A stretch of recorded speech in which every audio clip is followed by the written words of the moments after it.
Meenu Bhatti and I am working as an assistant professor in pharmacy department of MBN University. So you all are again welcome in our YouTube channel, that is MBN Pharmacy Department channel.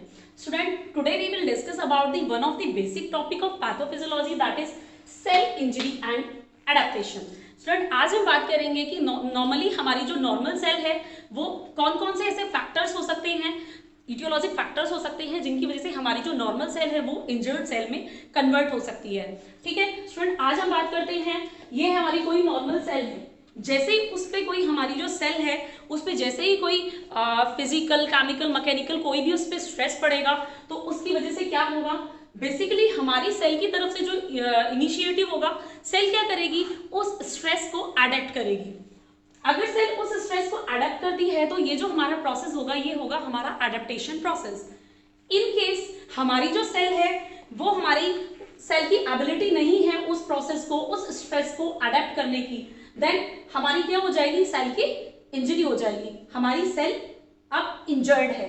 अब हम बात करते हैं, अगर कोई उसे mild treatment मिल गया है, अगर उसमें बहुत माइल्ड चेंजेस आए हैं और ट्रीटमेंट के साथ साथ जैसे ही सेल को ट्रीटमेंट मिला और सेल ने रिकवर किया तो then it will be reversible injury और नॉर्मली हमारी सेल फिर से हमारी नॉर्मल सेल में कन्वर्ट हो जाएगी। But in case of severe process, अगर कोई सीवियर प्रोग्रेसिव है तो हमारी क्या होगी, सेल हमारी जो इंजरी होगी वो होगी हमारी इरिवर्सिबल सेल इंजरी। अब हमारी जो सेल है वो नॉर्मल सेल में कन्वर्ट नहीं हो सकती। ठीक है, अब क्या हो सकता है, हमारे दो प्रोसेस हो सकते हैं, या तो हमारा नेक्रोसिस होगा सेल के अंदर या फिर होगा एपोप्टोसिस, जिनकी वजह से दोनों जो फैक्टर्स हैं वो क्या लीड करेंगे, हमारी सेल की डेथ को। ठीक है, अब हम बात करते हैं बेसिकली हमारे कौन कौन से इटियोलॉजिकल फैक्टर्स हैं जिनकी वजह से हमारी सेल इंजर्ड हो सकती है।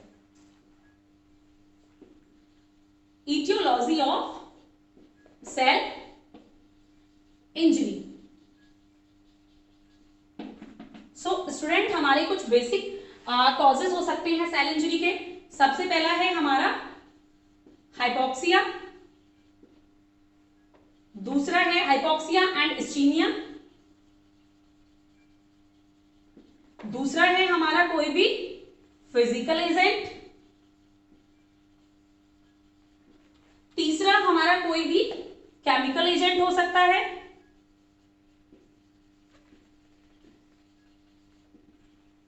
चौथा हमारा कोई भी इम्यूनोलॉजिक एजेंट हो सकता है,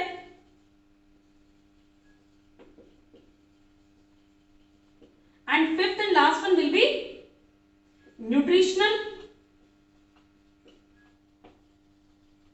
deficiency or you can say nutritional dearrangement.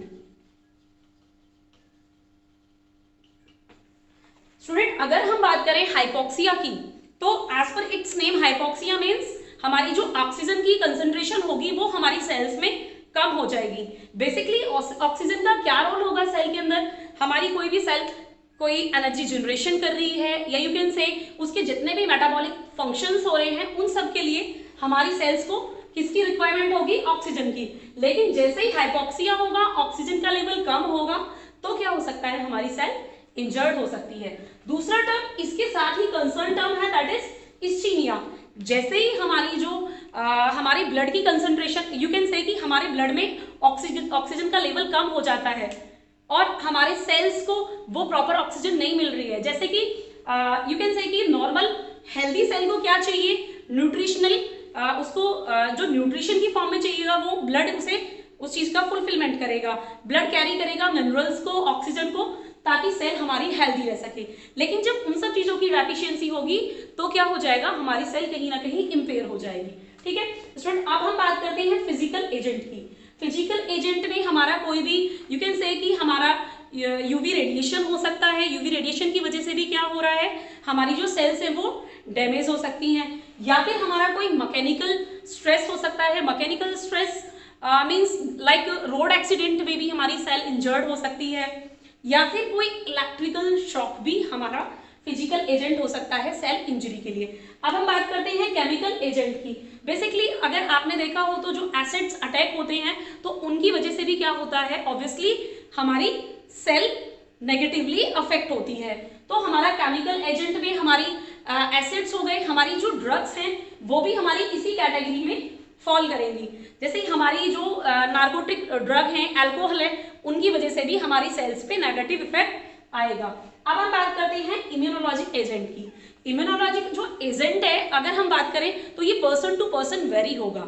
कुछ केसेस में क्या होंगे, कुछ केसेस में क्या होंगे कि हमारी जो हाइपर सेंसिटिविटी रिएक्शंस होंगी वो पर्सन टू पर्सन वेरी करेंगी और उनकी वजह से भी क्या हो सकता है, सेल इंजरी हो सकती है। लास्ट वन है हमारा न्यूट्रिशनल डेफिशिएंसी और यू कैन से न्यूट्रिशनल डीअरेंजमेंट। जब जो हमारी सेल्स हैं उनको न्यूट्रिशन की डेफिशिएंसी हो जाएगी, उन्हें प्रॉपर मिनरल नहीं मिल रहा है, प्रोटीन नहीं मिल रहा है, उनकी ग्रो नहीं कर पा रही है वो, तो कहीं ना कहीं वो भी हमारी न्यूट्रिशनल डेफिशिएंसी की वजह से सेल भी हमारी इंजर्ड हो जाएंगी। लाइक हम देखते हैं जैसे मारेशमस, खवाशकर, ये जो हमारे डिसीज हैं इनमें क्या होता है, प्रोटीन की डेफिशिएंसी से जो मतलब सेल्स है, जो पर्सन है वो ग्रो नहीं कर पाता और ऑटोमेटिकली उसकी सेल अगर हेल्दी होती तो सारा जो प्रोसेस था उनका एकदम ओके होता। अब हम बात करते हैं हमारा जो टर्म था एडेप्टेशन। एडेप्टेशन बेसिकली हमारा 4 तरह का हो सकता है। पहला है हमारा एट्रोफी, दूसरा है हमारा हाइपरट्रॉफी, तीसरा है हमारा हाइपरप्लाजिया और चौथा है हमारा मेटाप्लाजिया।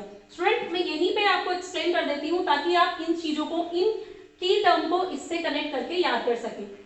जहां भी आपका प्लाजिया आएगा it means, plasia means number,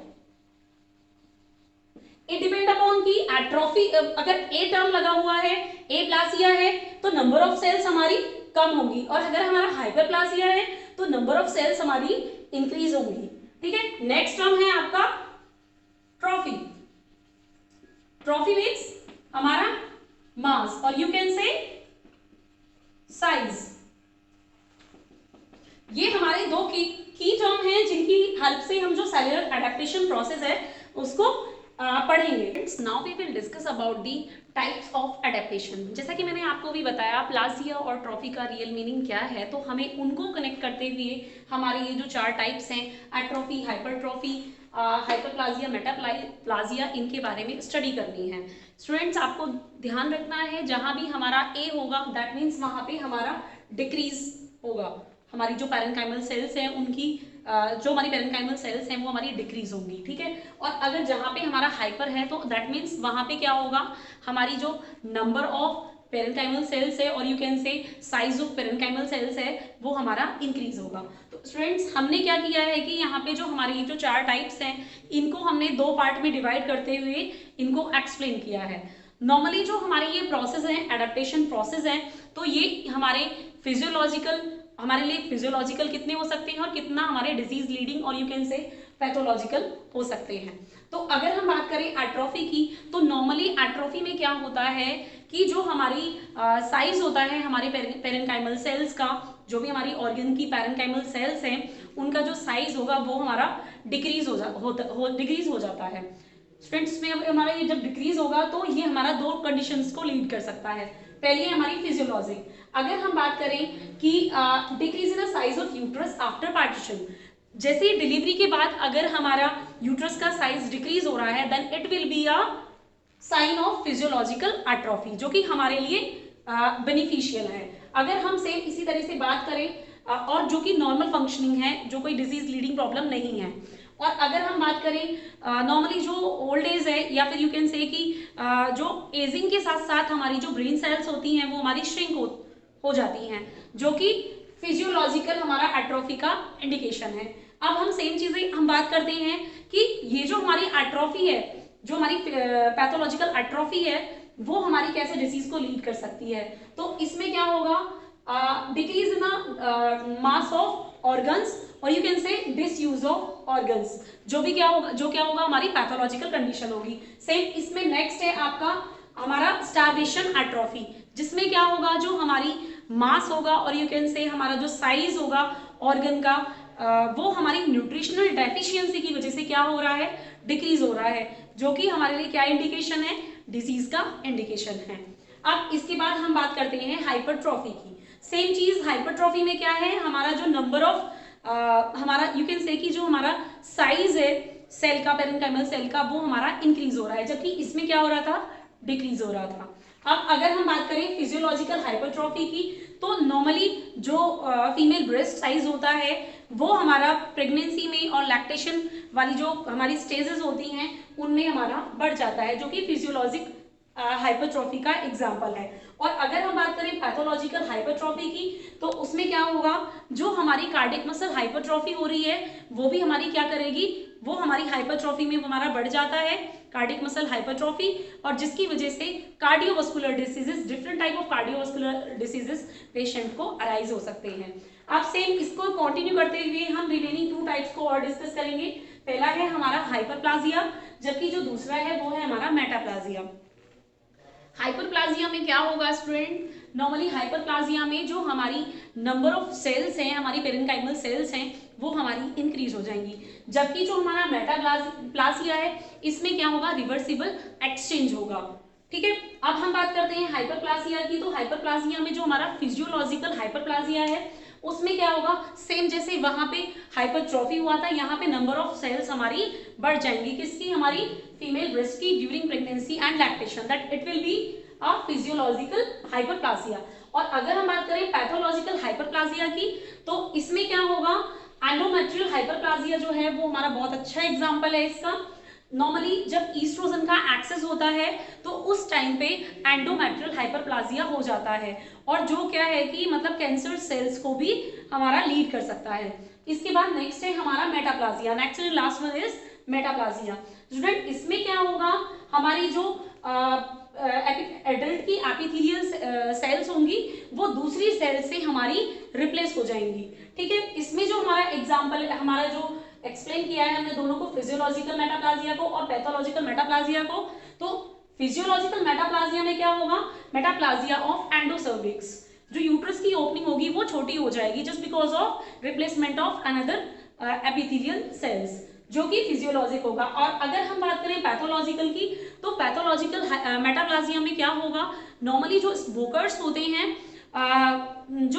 होते हैं उनमें जो यू कैन से कि जो अनहेल्दी सेल्स होती हैं वो हमारी हेल्दी सेल्स को रिप्लेस करेंगी, और इसकी वजह से क्या हो सकता है, इसकी वजह से पेशेंट को कोई भी लंग्स रिलेटेड और यू कैन से कोई भी रेस्पिरेटरी डिसीज जनरेट हो सकता है।